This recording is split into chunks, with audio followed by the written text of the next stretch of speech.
दोस्तों recently Australia से एक बड़ी न्यूज आते हुए दिखाई दे रही है।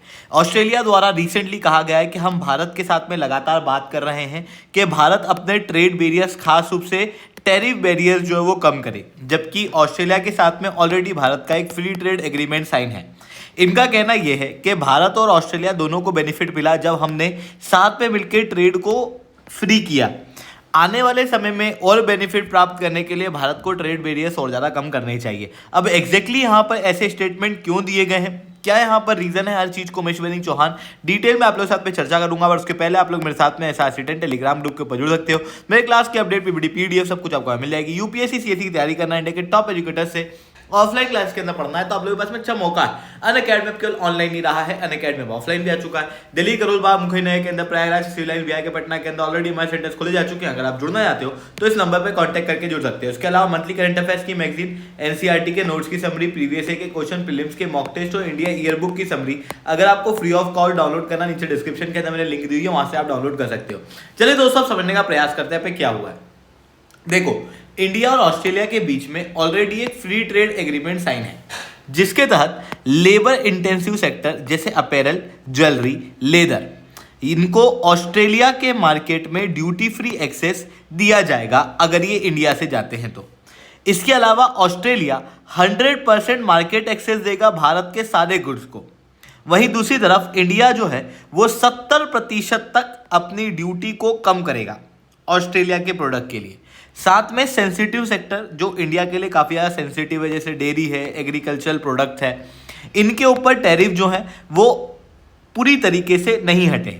मतलब जो फ्री ट्रेड एग्रीमेंट है, इस फ्री ट्रेड एग्रीमेंट के अंदर एग्रीकल्चरल प्रोड्यूस और डेयरी जो है वो इंक्लूडेड नहीं है, क्योंकि ऑस्ट्रेलिया के अंदर ये प्रोड्यूस बहुत ज़्यादा होते हैं और प्रोसेस्ड फूड ज़्यादा देखने को मिलता है। दूध भी आपको पाउडर फॉर्म में ज़्यादा देखने को मिलता है, जो कि इंडिया के मार्केट को डिस्टॉर्ट कर सकता है। इस कारण से भारत ने इन दोनों चीज़ों को अपने फ्री ट्रेड एग्रीमेंट के अंदर नहीं लाया था।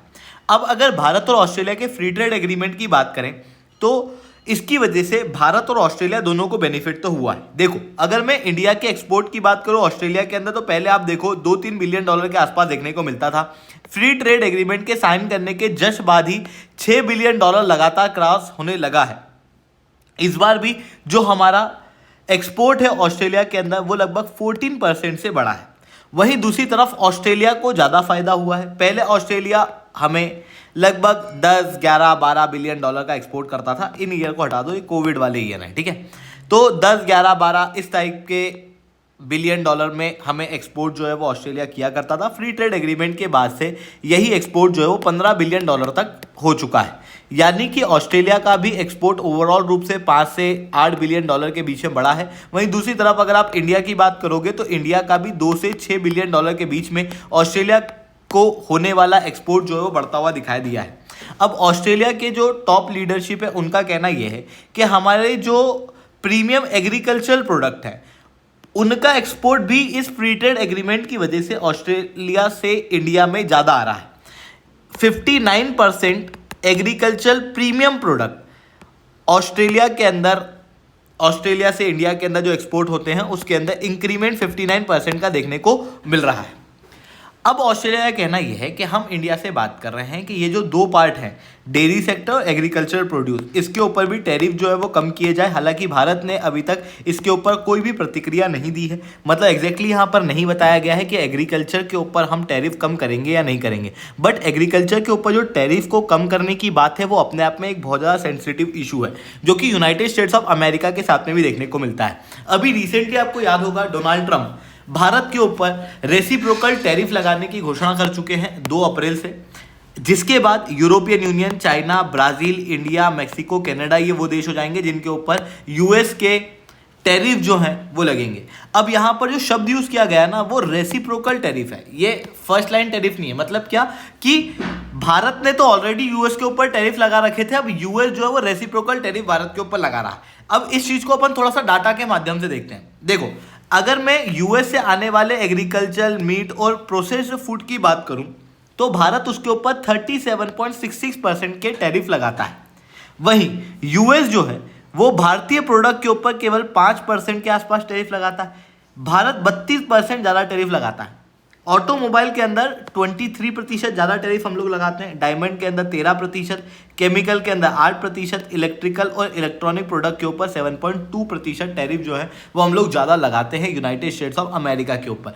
ठीक उसी तरीके से एग्रीकल्चर के गुड्स के अंदर भी हम लोग बात करें तो ऑस्ट्रेलिया के अंदर जितने भी गुड्स हैं उन्होंने तो हमें फ्री ट्रेड एग्रीमेंट दिया हुआ है, दूसरी तरफ हम लोग जो है उनके सारे प्रोडक्ट को फ्री एक्सेस एग्रीकल्चर के अंदर नहीं देते। ऐसा क्यों होता है? देखो, इंडिया के अंदर एक बड़ी आबादी जो है वो एग्रीकल्चर के ऊपर डिपेंडेंट है। ऐसी कंडीशन में हम यहाँ पर कुछ भी रिस्क नहीं ले सकते, और इवन जो आबादी एग्रीकल्चर के ऊपर डिपेंडेंट है मैक्सिमम आपको पॉवर्टी लाइन के नीचे देखने को मिलेगी।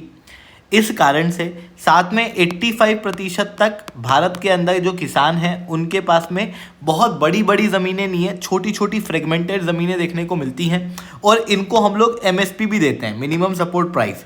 और मिनिमम सपोर्ट प्राइस का पैसा जो है वो सरकार के obviously consolidated fund of India से निकलता है। ऐसी कंडीशन में सरकार को भी तो कहीं ना कहीं से पैसे चाहिए ना, इसी कारण से हम एग्रीकल्चर प्रोड्यूस के ऊपर टैरिफ लगाते हैं, ताकि एक तरफ तो हम इन प्रोडक्ट को भारत के मार्केट के अंदर आने से रोकें और इंडिया के ही किसानों की इनकम बढ़ाएं, दूसरी तरफ भारत सरकार का जो रेवेन्यू है वो भी यहाँ पर बढ़ पाए। इसके लिए एग्रीकल्चर के ऊपर से जनरली इंडिया के द्वारा टैरिफ जो है वो कम नहीं किए जाते हैं।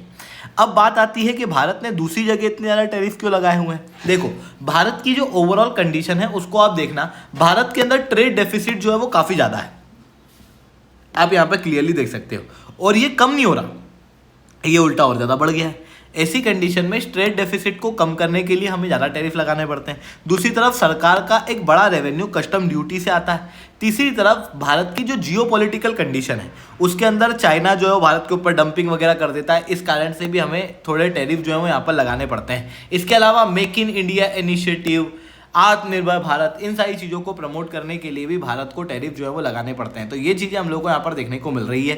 अब ऑस्ट्रेलिया जो है वो कह रहा है कि जो फ्री ट्रेड एग्रीमेंट में हम लोगों ने नेगोशिएशन किए थे वहाँ पर एग्रीकल्चर प्रोड्यूस के ऊपर हम लोगों ने एग्रीकल्चर प्रोड्यूस को वहाँ पर इंक्लूड नहीं किया था, पर अब उसके ऊपर भी टैरिफ जो है वो लगाए जाने चाहिए, टैरिफ जो है वो कम किए जाने चाहिए भारत को। तो ये चीज़ें यहाँ पर देखने को मिल रही है। आई होप ये सारी बातें आपको समझ में आई होंगी। लेक्चर अच्छा लगा तो लाइक करना, लेक्चर बहुत अच्छा लगा और नीचे सर्च कमेंट करना। UPSC CSE की तैयारी करना है, टॉप एजुकेटर से ऑफलाइन क्लास के अंदर पढ़ना है तो आप इस नंबर पर कॉन्टैक्ट कर सकते हो। ठीक है दोस्तों, आज के इतना ही। That's all from my side. जय हिंद, जय भारत।